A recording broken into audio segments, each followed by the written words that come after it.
하나님 말씀은 요한계시록 14장 6절과 7절입니다. 또 보니 다른 천사가 공중에 나는데 그 땅 위에 거주한 자들 곧 모든 민족과 종족과 방언과 백성에게 전할 영원한 복음을 가졌더라. 그가 큰 음성으로 이르되 그 하나님을 두려워하며 그에게 영광을 돌리라. 이는 그의 그 심판의 그 시간이 이르렀음이니 그 하늘과 그 땅과 바다와 샘물들을 만드신 이를 경배하라 하더라. 성경 66권의 만능 열쇠 요한계시록 원전 강해, 오늘은 14장 두 번째 시간입니다. 14장 6절 7절 말씀으로 영원한 복음으로 심판하실 하나님이란 제목으로 말씀을 나누겠습니다. 14장 1절부터 5절까지 지난 시간에 왔는데요. 그것은 14만 4천이 시온산에 올라가 있는 장면입니다. 그러니까 14만 4천이 시온산에 올라간 그 시점은 후 3년 만이죠. 14장 6절에 보면요. 여기에 다른 천사란 말이에요. 이게 똑같은 천사란 뜻입니다. 또 동질에. 그러니까 지난번에 봤던 천사하고 똑같은 천사인데 다르다는 거예요. 이 다르다는 것이 알로스라는 말을 썼습니다. 이 단추가 있으면 두 개가 같은 단추죠. 그죠?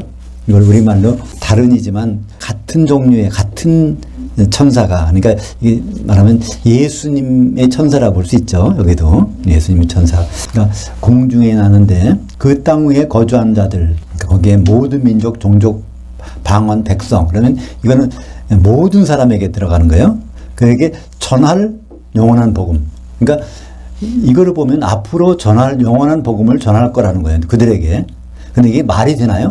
지금 다 끝나가는데 그죠? 이미 또 셋째 안에 올라간 교회도 있고 또 길바닥에 쓰러져 있는 교회도 있고 그런 상태, 그게 이제 지난 상태인데 이제 앞으로 전한다는 거예요. 말이 안 되죠? 이거는 전했던이라고 해야 됩니다. 전했던. 그러니까 이 복음이 다 전해졌어. 그러니까 그들을 이제 앞으로 심판할 텐데 뭐로 심판하냐면 그 전한 복음의 내용 가지고 여기에 합당한지 안 한지를 심판하는 겁니다. 그죠? 그래서 여기 전할이라는 말은 복음을 전한다는 것이 유앙겔리조라고 합니다. 복음을 전한다는 동사예요. 근데 여기다가는 그거를 유앙겔리사이에 해서 이거를 아오리스트, 쉽게 말하면 부정과거라고 그래요. 이 형식을 쓰면은 한 번만 하는 거예요. 한 번만. 그것은 원래 과거에 했을 수도 있고 미래에 할 수도 있고 현재 할 수도 있는데 이거는 단순간에 한 번 한 거란 말이에요. 일반적으로는 한 거 지나간 걸 얘기하는 겁니다. 그러니까 여기서도 이 모든 세상의 모든 민족에게 전해진 그 복음을 갖고 있는 거예요. 그러니까 곧 이 천사가 심판한다는 거죠. 그 내용을 가지고. 그러죠? 그게 뭐겠습니까? 영원한 복음. 이 영원한이라는 것은 한 시대의 복음. 그러니까 천년왕국에서 벌어질 내용에 대해서 기록한 거예요.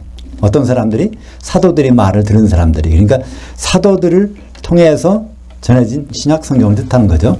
신약성경을 들고 곧 심판할 거라는 얘기가 나오는 것입니다. 그 7절이 바로 그 심판이니까요. 그죠? 우리는 시험을 본다고 그러면은 항상 부담을 갖죠. 떨리고 그러잖아요. 근데 시험 범위를 알고 내용을 안다면 그게 준비를 충실할 수 있잖아요. 그러면 하나도 떨릴 거 없죠. 이 복음에 대해서 우리가 알고 있다면은 그 내용에 대해서 준비하고 있으면 심판을 할 때도 떨리지 않을 것입니다. 그러니까 성경에서 복음이라는 말이 처음 나오는 곳이 어디 있죠? 마태복음 4장 23절 보겠습니다. 예수께서 온 갈릴리에 두루 다니사 그들의 회당에서 가르치시며 그 왕국의 복음을 선포하시며 백성 중에 모든 병과 모든 약한 것을 고치시니, 여기에 우리말 번역은 천국복음이라고 되어 있어요. 예수님이 천국복음을 전한다고 이렇게 번역되어 있단 말이야. 근데 예수님은 천국복음을 전한 적이 없어. 왜냐면 지금 천국에서 예수님이 활동하시는데 앞으로 어떤 일이 벌어질까라는 것은 천국복음이 아니죠. 그래서 원어에는 그 왕국의 복음입니다. 예수님이 전하시는 그 왕국의 복음은 바로 천년왕국이죠. 예수님이 천년왕국에서 있을 그 복음을 전하신 것입니다. 마태복음 24장 14절도 마찬가지입니다. 이 왕국 복음이 모든 민족에게 증언되기 위하여 온 거주지에 선포되리니 그제야 끝이 오리라. 여기도 천국 복음이 아니라 왕국 복음이에요. 근데 우리 말 번역은 천국 복음이라고 그러니까 복음 하면은 천국이 생각납니다. 그러니까 천국은 아주 슬픔도 없고 눈물도 없고 마귀도 없고 사탄도 없고 그런 곳이겠지, 그런 말로 들린단 말이에요. 근데 천국은 뭐가 있어요? 마귀도 있고 가라지도 있고 슬픔도 있고 눈물도 있고 하는 것이 천국이에요. 그죠? 하나님이 통치하고 있는 이곳에 바로 천국입니다. 근데 천년왕국은 바로 우리가 갈 수 있는 것이죠. 앞으로 갈 수 있는 것. 여기 뭐라고 되어 있어요? 이 마태복음 24장 14절에 이 왕국 복음이 모든 민족에게 증언되기 위하여. 그러니까 모든 민족에게 증언되는, 전 세계에 증언되는 것은 이게 왕국 복음이야. 그러니까 계시록 14장 6절에 거기에 모든 민족, 그걸 좀 자세히 말하면 종족, 방언, 백성이잖아요. 그죠? 그러니까 이게 똑같은 얘기란 말이에요. 마태복음 24장 14절에 예수님 말씀이나 요한계시록 14장 6절에 있는 영원한 복음이 똑같은 얘기예요. 그러니까 복된 소식이라는 것은 우리가 이 세상에서 복을 누리는 것이 아니라 준비된 천년왕국에서 복을 누리는 것. 그게 복음이죠. 그래서 예수님이 사도들에게도 똑같은 말씀하셨어요. 어디다 유대인에게 가서 복음 전하? 아니요. 모든 민족에게 복음 전하라고 그랬잖아요. 사도들에게. 마태복음 28장 19절. 그러므로 너희는 가서 모든 민족을 제자들로 삼아 그 아버지와 아들과 성령의 이름을 향하여 세례를 베풀고 내가 너희에게 분부한 모든 것을 지키도록 가르치라. 볼지어다 내가 이 세상 끝날까지 너희와 함께 항상 있으리라. 근데 여기도 세상이 아니라 시대라는 거예요. 이 시대 동안. 그러니까 이 시대가 가면 이제 다음 시대가 오는 거죠. 에베소서 3장 5절 보겠습니다. 이제 그의 거룩한 그 사도들 곧 선지자들에게 성령으로 나타내신 것 같이 다른 세대에서는 사람들의 아들들에게 알리지 아니하셨으니 이 복음은 누굴 통해서? 바로 곧 사도를 통해서. 사도가 곧 선지자니까 사도를 통해서. 그러니까 복음은 사도들의 입에서 사도들의 글에서 나온 것 이외에는 다른 게 복음이 아닙니다. 지금 어떤 선교사나 목사님이 전한다고 그래요. 그 사도들의 말을 안 전하면 이건 복음을 안 전하는 거예요. 분명히 에베소서 3장 5절에 그의 거룩한 그 사도들 곧 선지자들에게 성령으로 나타내신 것 같이 다른 세대의 사람들의 아들들, 그건 뭐 그 시대에 없이 지금도 마찬가지죠. 어떤 사람이 말씀을 전할 때 이게 사도들이 아니면 예수님이 준 말씀이 아니라는 거예요. 그래서 에베소서 3장 6절 이는 이방인들이 하면 모든 민족이죠. 모든 민족.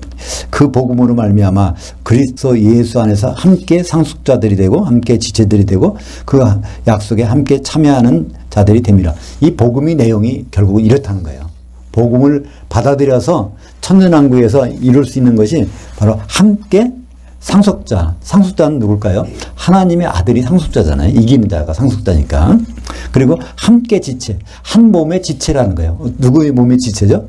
그리스도의 몸의 지체고 결국 어린 양의 신부를 이루는 지체들이야.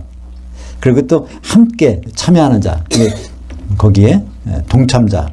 메토코스, 동업자라는 뜻입니다. 우리가 결국 천년왕국에 누구의 동업자예요? 예수님의 동업자야. 그리스도가 왕노릇하는데 우리도 같이 왕노릇하는 동업자야. 이게 바로 다 천년왕국에서 누릴 내용이 복음의 내용인 것입니다. 그래서 우리가 유심히 봐야 될 것은 에베소서 2장 20절. 교회 성도들을 성경에서 뭐라고 그럽니까? 예수님이 양들이에요. 그죠? 양. 내 어린 양을 먹이라. 내 장사한 양을 치라. 내 장사한 양을 먹이라. 요한복음 맨 마지막에 사도에게 부탁한 게 그거잖아요. 그러니까 우리들은 양이라면 어떤 꼴을 먹어야 될까요? 우리가 먹을 꼴은 정해져 있어요. 그게 에베소서 2장 20절. 너희는 성도들은 교회는 그 사도들 곧 선지자들의 기초서구에 세움을 심을 입은 자들이라. 그러니까 사도들의 말씀만을 먹고 자라야 장사한 양이 되는 거고 그게 영생이고요. 다른 걸 먹으려고 했다가 새끼염소가 되면 이거는 영벌로 떨어지는 거죠. 그래서 우리는 다른 책도 많이 읽어볼 필요가 있지만 특별히 사도들의 이 기록을 유심히 봐야 됩니다. 그래서 요한계시록 10장 7절에도 어떤 게 복음인지를 또 설명해 주고 있어요. 일곱째 전사가 소리내는 날 그의 나팔을 불려고 할 때 이게 뭘까요? 마지막 나팔, 나팔절의 나팔이에요. 그죠? 율법에 나온 나팔절은 그 그림자고 실제적으로 마지막 나팔을 울릴 때 그때의 말씀입니다. 그 하나님은 여기 단수에 떼오스예요. 누굴까요? 예수님이죠. 그 하나님이 그의 종이라는 건 사도들이죠. 그 선지자들, 사도들을 통하여 전하셨던 복음과 같이 그 하나님의 그 비밀이 이루어지리라. 그러니까 하나님의 비밀이 결국 어린 양의 혼인인데 이것이 무엇대로 이루어진다고요? 사도들에게 전해진 대로 이루어져. 그러니까 사도들은 누구니까? 중매쟁이니까. 그죠? 중매쟁이 말대로 이루어지는 게 혼인이잖아요. 중매쟁이는 이렇게 얘기했는데 진짜 혼인은 다르게 되는 건 그건 잘못된 거죠. 하나님의 그 비밀, 다시 한번 볼까요? 에베소서 5장 31절, 32절. 그러므로 남자가 부모를 떠나 그의 아내와 합하여 그 둘이 한 육체가 될지니, 이 한 육체가 혼인하는 거죠. 32절. 이 비밀이 또다. 나는 그리스도를 향하여와 교회를 향하여에 대해서 말하노라. 여기 향하여라는 전치사는 뭐라고 그랬죠? 에이스. 그러니까 교회가 그 자체로 결혼하는 게 아니에요. 교회가 결국은 어린 양이 신부가 되고, 또 그리스도가 결국은 신랑이신 어린 양이 되고, 그렇게 되면 한 육체, 한 몸이 되는 그 하나님의 비밀이 이루어진다는 것입니다. 결국 고린도후서 11장 2절입니다. 내가, 바울이 사도로서 하는 말이죠. 너희를, 성도들, 교회를 정결한 한 처녀로 한 남편이 그리스도께 드리려고 중매했음이로다. 이 말을 들으면 우리가 당장 뭐가 필요하다는 생각이 들어요? 아, 성령이 아니고서는 이 혼인이 이루어질 수 없구나를 알아요. 그죠? 왜냐면 한 남편은 한 처녀, 한 신부가 중매됐으니까, 결혼하려면 한 신부가 돼야 되니까, 우리 이 많은 하나님의 아들들이, 하나님의 자녀들이 어떻게 도대체 한 신부가 된단 말입니까?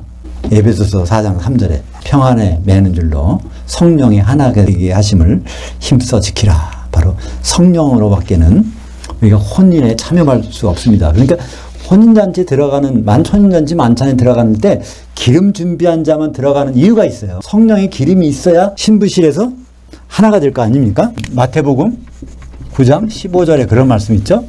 신부실 아들들이 신랑과 함께 있을 때는 괜찮지만 신랑을 뺏길 날이 있다는 거예요. 이 신부실은 주님이 오실 때 공중에서 신부실이 있습니다. 그때 아들들이 있어요. 하나님의 자녀들이 다 올라가니까. 근데 거기에서 신랑과 같이 있을 때는 괜찮지만 신랑을 빼앗길 날이 있는데 그때는 금식, 식사를 같이 못 하겠다는 거예요. 주님과 더불어. 이거를 림프혼, 신부실의 림프혼이 바로 여기 때 한 번만 나왔어요. 신부 대기실. 마가복음에도 이 림프혼이 나오지만 똑같은 말씀을 할 때 신부실 아들들이 신랑과 함께 있을 동안은 슬퍼할 수 있느냐? 그러나 신랑을 뺏길 날이 있다는 거예요.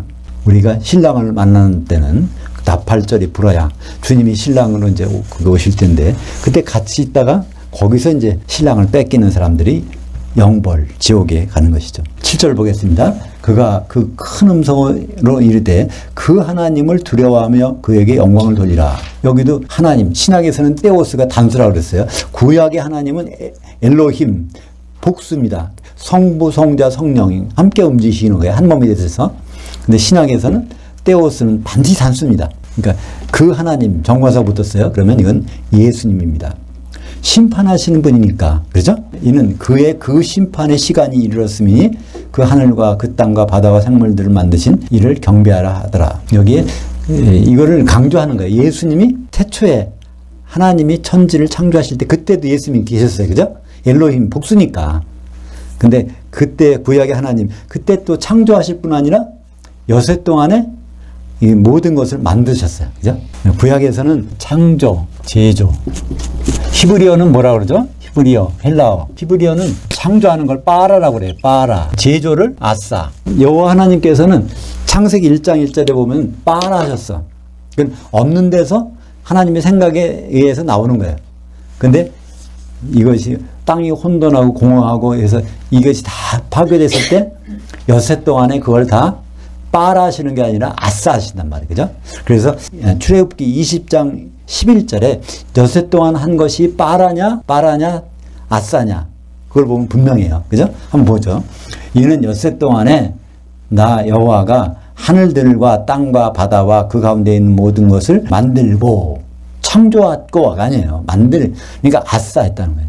창조는 창세기 1장 1절에서 돼 있어. 그죠? 근데 창세기 1장 2절에 보면 이것이 다 혼돈하고 공허하게 된 것을 여세 동안에 이것을 다 만드셨는데, 이때 누가 있었을까요? 성부만 있었지 않았어요. 그죠? 성부, 성자, 성령이 같이 계셨어. 그러니까 오늘 이제 요한계시록 14장 7절에 그 하늘과 땅과 바다와 생물들을 만드신 이를 경배하라 하더라. 이것은 바로 예수님을 직칭하는 것입니다. 심판하시는 분이 예수님이고 예수님이 그런 분이에요.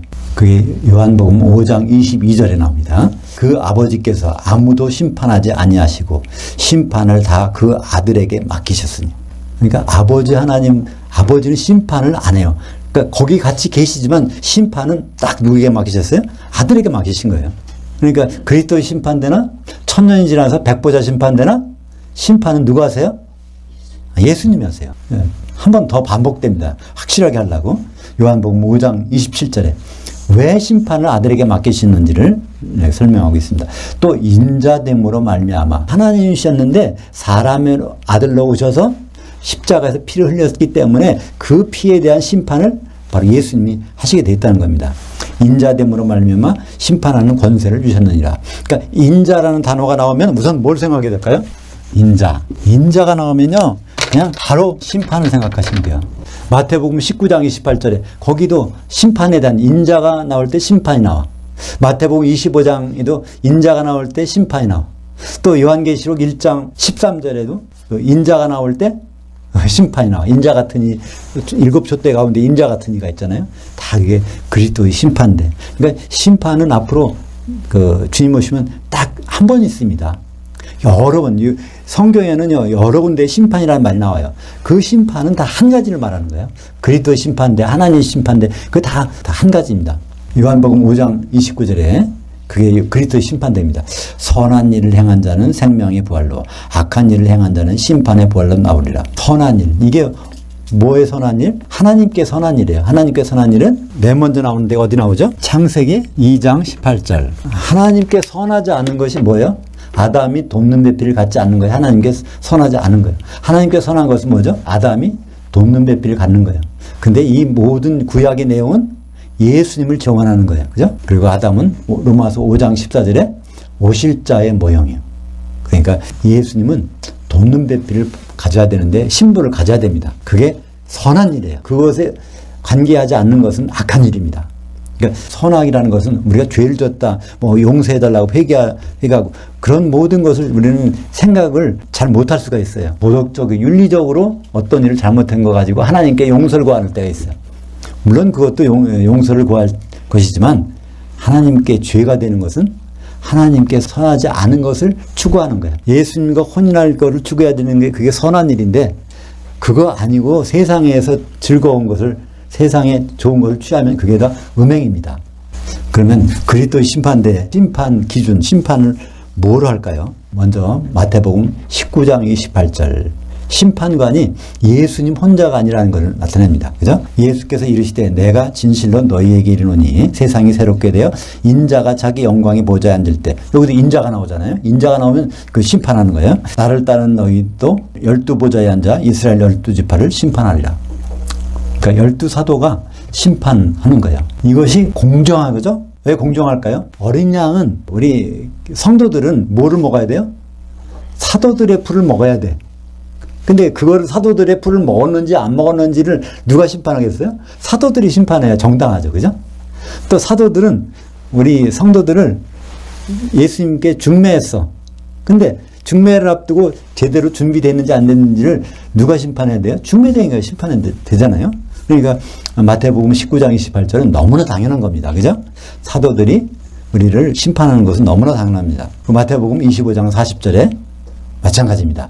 그 왕이 대답하여 이르시되 내가 진실로 너에게 이르노니 너희가 여기 그리스도 심판대에 내 형제들 사도들 지금 지극히 작은 자 하나에게 한 것이 곧 내게 한 것이니라 아니라. 그러니까 우리가 이 신약 성경은 참 소중한 겁니다. 근데 부분적으로 소중한 게 아니에요. 지극히 작은 자, 지극히 작은 부분 하나까지라도 보지 아니하면 우리는 결혼에 합당한 자리에 들 수가 없는 것이죠. 그럼 그리스도의 심판대를 다른 말로는 뭐라고 할까요? 로마서 14장 10절에 있습니다. 내가 어찌하여 내 형제를 비판하느냐? 어찌하여 내 형제를 업신여기느냐? 우리가 다 그 하나님의 심판대 앞에 서리라. 여기에 그 하나님 누굴까요? 성부일까요? 성자일까요? 성령이실까요? 로마서 14장 10절. 당연히 요한복음 5장 22절에 있는 말씀대로 심판을 아버지께서는 누구에게 딱 전담시켰어. 아들에게. 그러니까 예수님이잖아요. 다른 분이 여기 심판하실 수가 없어요. 이거는 하나님께 다 정해진 거니까. 그러니까 우리가 다 그 하나님의 심판대 앞에 서리라. 이게 바로 예수님 심판대 앞에 서는 거죠. 근데 거기서 보는 기준이 뭐예요? 형제를 어떻게 했느냐, 업신여겼느냐, 비판했느냐, 이걸 형제 사랑을 했느냐 안 했느냐, 이게 심판의 기준이라는 거예요. 고린도후서 5장 10절.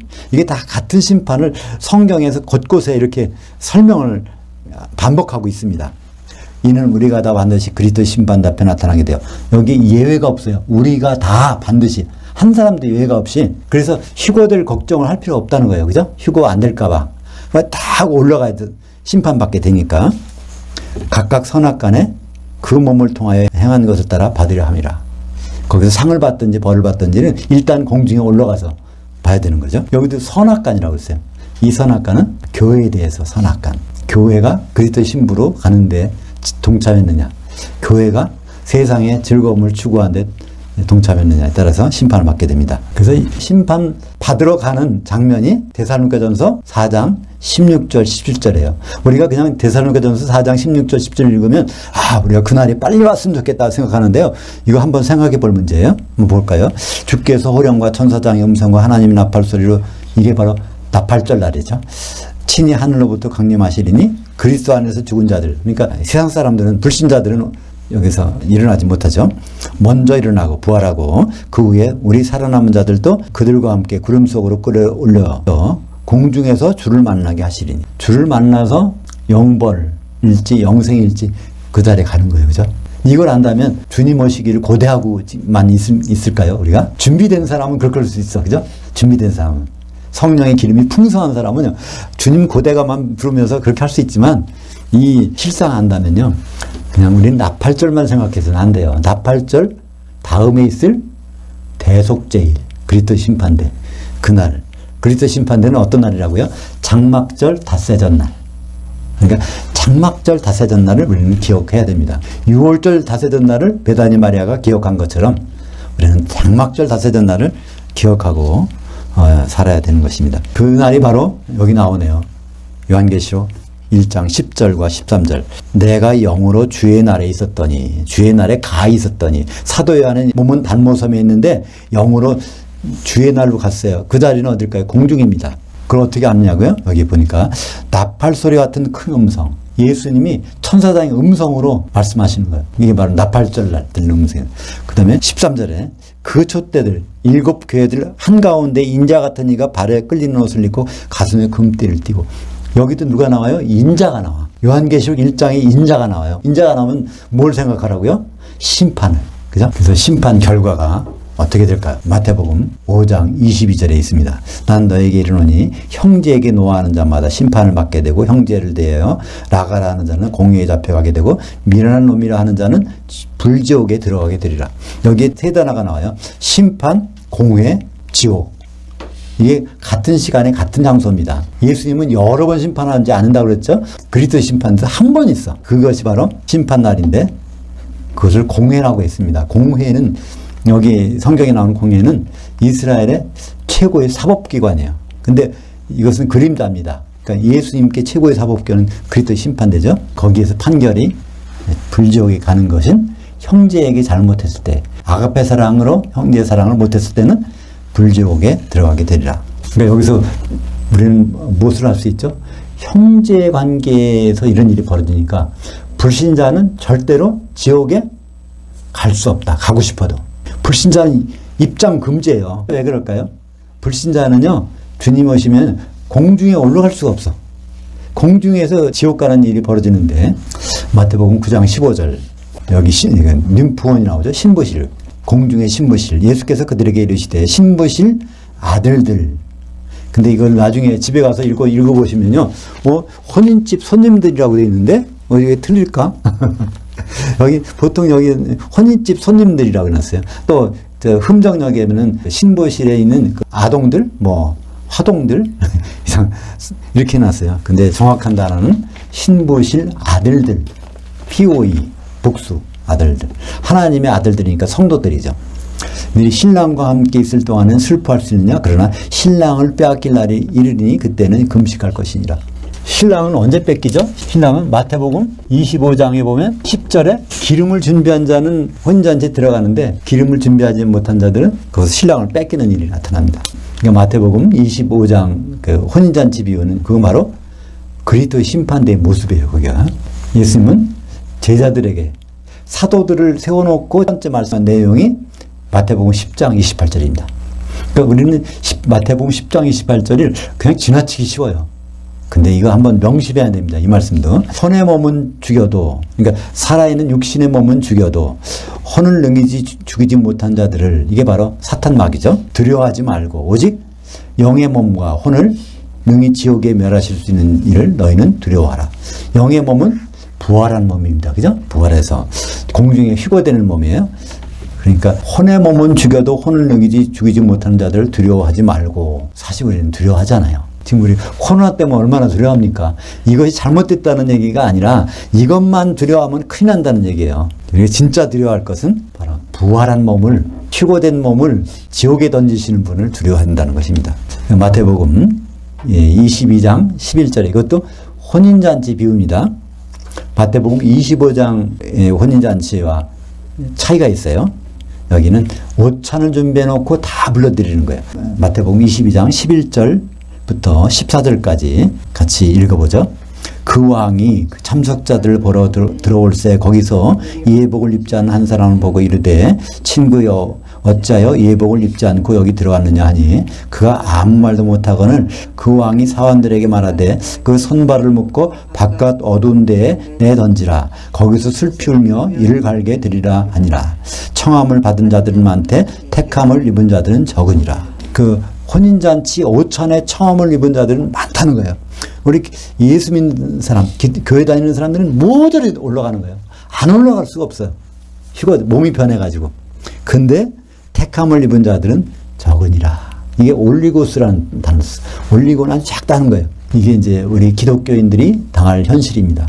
굉장히 기독교인은 많은데 거기에서 혼인 만찬에 들어가는 자는 극소수라는 거예요. 마태복음 22장 4절에 오찬이 나옵니다. 오찬. 오찬은 아리스톤. 요한계시록 19장 9절에는 만찬이 나와요. 만찬은 데이프논. 그러니까 오찬에는 길거리에 나가서 모든 사람을 데리고 오는 거예요. 그러니까 우리 예수 믿는 사람들은 다 오찬에는 가. 근데 거기서 예복을, 그리스도를 안 입은 사람들은 거기서 쫓겨나는 거예요. 그리스도의 옷이 뭐라고 그랬죠? 갈라디아서 3장 27절에 보면 성령으로 세례받은 사람은 그리스도로 옷 입었느니라. 그러니까 성령이 잠겨있는 사람은 그 예복을 입고 있는 건데 그렇지 못한 성령이 소멸된 사람들은 거기서 쫓겨난, 그 쫓겨난 수가 대부분이라는 거예요. 청함을 받은 사람들은 많대. 택함을 입은 사람들은 아주 적으니라. 예수 믿는 분들은 너무나 태어난 것 같아요. 그죠? 저부터도 태어난. 뭐 하나님이 도와주시니까 뭐 아무 걱정 없다. 평소에 이렇게 지내지만 우리는 무엇을 걱정해야 돼요? 장막절 닷새 전날. 장막절 닷새 전날이 그리스도의 심판대 대속제일이니까. 그날엔 기름 준비됐냐 안 됐느냐. 바로 그날이 바로 오찬 때 거기 갔다가 만찬에 참여하지 못하면 지옥입니다. 근데 중요한 단어마다 번역에는 제대로 안 되는지 모르겠어요. 오찬, 아리스톤, 만찬, 데이프논, 이것이 바로 다 나오는데 그걸 구분 안 해놓으니까. 마태복음 25장 10절 볼까요? 그들이 살아간 사이 신랑이 오므로 준비했던 자들은 함께 혼인잔치 들에 들어가고 문은 닫힌지라. 여기에 혼인잔치 들 복수를 썼어요. 왜 복수일까요? 오찬과 만찬이 있어. 근데 들에 들어간다는 얘기, 만찬까지 들어가야 되는데 오찬만 들어갔다는 큰일 나는 거예요. 그죠? 그래서 마태복음 25장 10절도 혼인잔치 들이라고 해야 되는데 우리말 번역은 어떻게 됐습니까? 혼인잔치에. 그러니까 혼인잔치 단수로 해놨어요. 기가 찰 노릇이죠. 한 자만 더 써주면 되는데, 그죠? 들자라는 말을 써줬으면은 아주 그 내용을 알 수 있는데 그 들자를 뺐습니다. 마태복음은 25장 46절 그리스도 심판대 심판 결과 그들은 영벌에 의인들은 영생에 들어가리라. 영벌 영생을 잘 풀어보면 영벌은 한 시대 동안에 벌 받는 거예요. 영생은 한 시대 동안에 사는 거예요. 누가 더불어? 그리스도와 더불어 1000년 동안 사는 것. 그러니까 성경에는 아주 곳곳에 빼곡히 이렇게 써놨어요. 반복적으로. 우리가 6월절 닷새 전에 당할 일이 어떤 일인지 그때 뭘 준비할지 이것을 빼곡히 기록해놨는데 우리는 첫째 번역도 잘 안 돼갖고 그렇지만 그냥 지나치게 됩니다. 그래서 이 영생에 들어간 사람들이 어떤 모습을 하고 있는지를 요한계시록 15장 2절에 또 내가 보니 불이 섞인 유리밭 같은 것이 있고 그 짐승과 그의 우상과 그 이름의 수를 벗어난 이기는 자들이 그 유리바다 위에 서서, 그러니까 지옥 위니까 공중이죠.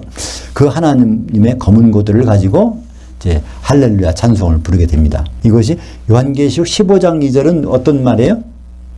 어떤 시기입니까? 장막절 닷새 전날이 지났어. 그럼 어떻게 할 수 있죠? 이기는 자들이, 그러니까 이기는 자가 다 이기는 자끼리만 모여 있으니까 장성한 양들만 모여 있는 거예요. 새끼 염소들은 지옥에 던져지고 바로 이기는 자들만 모여진 거니까 이것은 바로 그리스도 심판대를 통과해서 혼잔치 완천에 들어간 내용이라는 것을 알 수 있습니다. 그 한 단어를 통해서 이기는 자들 복수를 거기다 썼습니다. 이것도 번역에서는, 우리나라 번역에서는 그렇게 안 돼 있어요. 그러니까 거기에 뭐 이기고 벗어난 자들이 이렇게 있으니까 이기는 자들이 어떻게 단어가 없어졌어. 그러니까 곳곳에 아주 중요한 고비고비마다 그 자리가 여지없이 번역이 좀 이상하게 됐던 거예요. 그렇게 하기도 힘들 거예요. 누가 아니면 어떤 영향력 있는 자가 그렇게 번역할 때 그렇게 안 했으면, 안 한다면 힘들 건데 그렇게 되어 있습니다. 그래서 요한계시록 15장 2절은 성경에서 이기는 자들이 모여있는, 이기는 자들이 복수로 되어 있는 구절이 이거 한 곳밖에 없습니다. 요한계시록 15장 2절이 아니면 이기는 자들이 뭐 하는지를 몰라요. 함께 모여서 뭐 하는지를. 그래서 그 유리바다 위에 서서 찬송 부르는 그 시간에 거기서 유리바다 속에 들어가서 빠져있는 사람들이 나와요.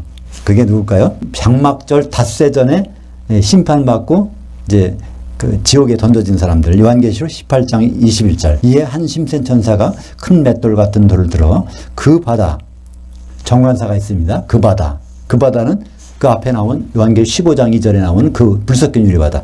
그 속에 던져 이르되 큰 성 바벨론이 이같이 비참하게 던져져 결코 보이지 아니하리로다. 깊이 빠져가지고 결코 보이지 않는데 언제 보여요? 이게 보이는 장면이 나와요. 그죠? 요한계시록 20장 13절에 그 바다가 죽은 자들을 내어주매. 그러니까 그 바다에서 이제 다시 죽어있던 예수 믿던 사람들이 거기서 이제 다시 부활해서 백보자 심판대에 서는 겁니다. 그게 바로 요한계시록 20장 5절에 나와 있어요. 그 나머지 죽은 자들은 그 천년이 차기까지 살지 못하더라. 그 나머지 죽은 자들은 부활해서 공중에 올라가는데 거기서 기름이 소멸돼 가지고 그 바다에 던져진 큰 성 바벨론이죠. 그런 사람들은 천년이 차기까지 부활을 못하더라. 그래서 이러한 경우를 안다는 겁니다. 그러니까 일단 부활해서 그리스도의 심판대까지 올라갔으면 거기에서 계속 주님과 함께 지내는 것이 그게 제일 좋은 부활이에요. 그래서 그걸 으뜸 부활이라고 그러는데 우리말 번역은 첫째라고 해놨어요. 첫째가 아니라 으뜸입니다. 이거 똑같은 단어가 프로토스라는 단어가 누가복음 15장에 탕자의 비유가 나오잖아요. 두 아들이 있는데 작은 아들이 재산을 다 받아가지고 이제 허랑방탕해갖고 다 없어진 다음에 그 아버지 집으로 돌아오는데 그때 작은 아들이 오니까 그걸 보고 빨리 가서 제일 좋은 옷을 얘다 입히라고 그랬어요. 제일 좋은 옷. 그때 단어가 이 프로토스가 여기 요한계시록 20장 6절에 나오는 첫째라고 번역된 단어입니다. 가서 제일 좋은 옷. 그러니까 부활도 제일 좋은 부활이 있고 부활했다가 공중까지 올라갔다가 그 지옥 떨어지면 그게 뭐 제일 좋은 부활이에요. 아예 부활 안 하는 게 낫지. 그죠? 그러니까 이제 여기서 그래서 이 요한계시록 20.6절에 첫째 부활은 순서가 아니라 부활의 질입니다. 첫째 부활에 참여하는 자들은, 그러니까 이기는 자들은 복이 있고 거룩하도다. 둘째 사망이 그들을 다스리는 권세가 없고, 그러니까 둘째 사망은 뭘까요? 불못에 떨어지는 거예요. 이들은 첫째 사망이 어느, 첫째 사망이 지옥 가는 거예요. 둘째 사망은 불못에 떨어지는 거예요. 그러니까 지옥은 첫째 사망, 불못은 둘째 사망. 둘째 사망이 그들을 다스리는 권세가 없고, 그러니까 우리가 이기는 자가 되면은 불못을 걱정할 필요가 없어요. 도리어 그들이 하나님과 그리스도의 제사장들이 되어 천년 동안 그리스도와 더불어 왕 노릇하리라. 장막절 닷새 전에 그리스도의 심판이 얼마나 중요한지, 천년의 운명이 걸려 있는 거니까, 그죠? 그래서 사도 바울은 첫째 부활, 으뜸 부활을 다른 말로 표현합니다. 빌립보서 3장 11절. 어떻게 해서든지 죽은 자들 가운데서 특급 부활에 이르려 하노니. 그냥 부활은 안 된다는 거예요. 그냥 부활했다가는 지옥에 갈 수가 있어. 그러니까 특급 부활. 부활은 아나스타시스. 스타시스는 이게 서 있다는 거예요. 서 있음. 아나는 다시. 여기다가 하나가 더 붙었어요. 접두사가. 엑셀런트한 부활. 이것이 이제 부활이죠. 스타시스는 이제 딱 서 있는 거예요. 아나스타시스는 죽었다가 다시 서는 거예요. 근데 그 아나스타시스의 앞에가 X가 있어. 엑셀런트한 아나스타시스. 이거를 우리말로 번역하면 특급 부활입니다. 성경에 단 한 번 나오는 단어예요. 이건 빌립보서 3장 21절에 어떻게 해서든지 죽은 자들 가운데서 특급 부활에 이르려 하노니. 그러면서 너희들은 나를 본받으라 하는 것이 이 특급 부활에 들어가야지 부활에 그냥 갔다가 지옥에 떨어지면 안 된다는 겁니다. 그러니까 우리는 이 사실을 미뤄봐서 어떤 사람들이 되어야 될까요? 요한계시록에 답이 있습니다. 우리가 이 성경 강해를 하는 거 이번에 성경 66권의 만능 열쇠 요한계시록 온전 강해 이 제목을 하지 않습니까? 그러면 도대체 우리가 어떤 사람이 되느냐 그것은 답이 딱 나와 있습니다. 요한계시록 2장 26절 보겠습니다. 이기는 자 끝까지 내 일들을 주목하는 자 그에게는 만국을 다스리는 권세를 주리니 그가 철장을 가지고 그들을 다스려 질그를 깨뜨리는 것과 하리라. 나도 내 아버지께 받은 것이 그러하리라. 그러니까 예수님이 아버지께 받은 것이 천년왕국을 통치하는 건데 그 천년왕국 통치를 누가 한다고요? 이기는 자들이. 이기는 자가 누구요? 끝까지 예수님의 일들을 주목하는 자. 예수님의 마지막 모습은 무엇일까? 예수님의 마지막 모습은 신랑이십니다. 그 신랑과 우리 같이 있으려면 누가 될까? 신부가 돼야 되잖아요. 그 아내가 돼야 돼. 그 아내가 되려면 어떻게 돼야 될까? 우리는 한 몸이 돼야 돼. 한 몸이 되려면 어떻게 될까? 성령을 가져야 돼. 성령은 어떻게 가질까? 두세 사람이 내 이름을 모이는 곳에. 그러니까 우리 각자는 아무 실력이 뛰어나도요. 절대로 혼잔치에 들어갈 수 없습니다. 반드시 누가 필요해요? 성령 충만한 성도가 옆에 있어야 됩니다. 우리는 가끔씩 나는 누구와 더불어 성령 충만을 이루고 있는가? 그걸 생각해 봐야 될 것입니다. 기도하겠습니다. 하나님 아버지 감사합니다. 오늘 요한계시록 14장 6절 7절 말씀을 통해서 영원한 복음이 무엇이고 영원한 복음을 들고 계신 이가 무엇을 하려는지를 우리는 다시 살펴보았습니다. 우리가 예수님 앞에서 심판을 받을 터인데 그 심판받는 기준은 사도들의 말씀인 것을 다시 한번 깨닫습니다. 사도들은 중매쟁이로서 우리가 그 말을 잘 들을 때 우리는 주님과 혼연한 자리에 있게 되는 것을 믿습니다. 우리가 주님 만날 때까지 성도들과 더불어 성령 충만함을 유지하는 그런 일이 있게 인도하여 주시옵소서. 예수님의 이름으로 기도합니다. 아멘. 하늘들에 계신 우리 아버지여 이름이 거룩히 여김을 받으시오며 아버지의 통치가 임하시오며 아버지의 뜻이 하늘에서 이루어진 것 같이 땅에서도 이루어지이다. 오늘날 우리에게 임박한 그 떡을 주시옵고 우리가 우리에게 빚진 자들 용서해 준 것 같이 우리 죄를 사여 주옵시고 우리를 시험에 들게 하지 마옵시며 다만 악한 자에게서 구하시옵소서. 대개 통치와 권능과 영광이 아버지께 영원히 있사옵나이다. 아멘.